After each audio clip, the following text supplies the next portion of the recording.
अपने कंसल्टेंट को आईटीआर का डेटा भेज रहे हो तो ये 5 बातें ध्यान रखो। सबसे पहला कि 15 जून के बाद ही अपनी आईटीआर फाइल करें सो दैट आपका एआईएस, टीआईएस और 26 एस अपडेट हो जाए और आपकी कोई भी इनकम या टीडीएस मिस ना हो।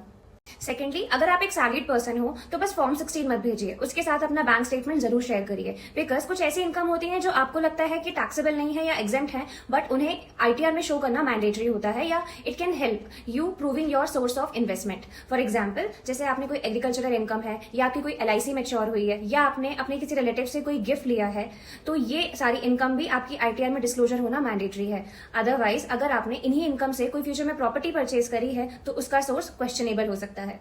तीसरा, अगर आपने इस साल कोई प्रॉपर्टी परचेज करी है या कोई बड़ा इन्वेस्टमेंट किया है तो उसके बारे में अपने कंसल्टेंट को जरूर बताइए सो दैट उसका सोर्स वो आईटीआर में प्रॉपर्ली डिस्क्लोज कर पाए। सिमिलरली, अगर आपने इस साल कोई जॉब स्विच करी है या आपका रिटायरमेंट हुआ है तो आपके रिटायरमेंट से रिलेटेड सारे डॉक्यूमेंट्स अपने कंसल्टेंट के साथ शेयर करें सो दैट वो सारे आइटम्स जो आपको रिटायरमेंट बेनिफिट में मिले हैं उनको वो प्रॉपर्ली डिस्क्लोज कर दे आईटीआर में, इवन दो वो एग्जेम्प्ट हो।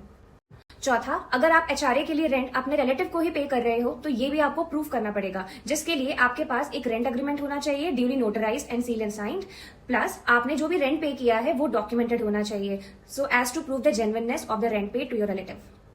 Last but not the least, क्योंकि लास्ट ईयर इसी बेसिस पे कई लोगों को अपनी रिटर्न रिवाइज करनी पड़ी थी क्योंकि उन्होंने अपने कंसल्टेंट को अपनी फॉरेन शेयर्स होल्डिंग्स या फॉरेन अकाउंट्स के बारे में नहीं बताया था। सो अगर आप कोई फॉरेन शेयर्स होल्ड करते हैं या इसॉप्स हैं आपके पास या फिर आप किसी फॉरेन अकाउंट में बेनिफिशियरी हैं तो अपने कंसल्टेंट को इस बारे में जरूर बताएं सो दैट वो उसका प्रॉपर डिस्क्लोजर आपके आईटीआर में कर दें।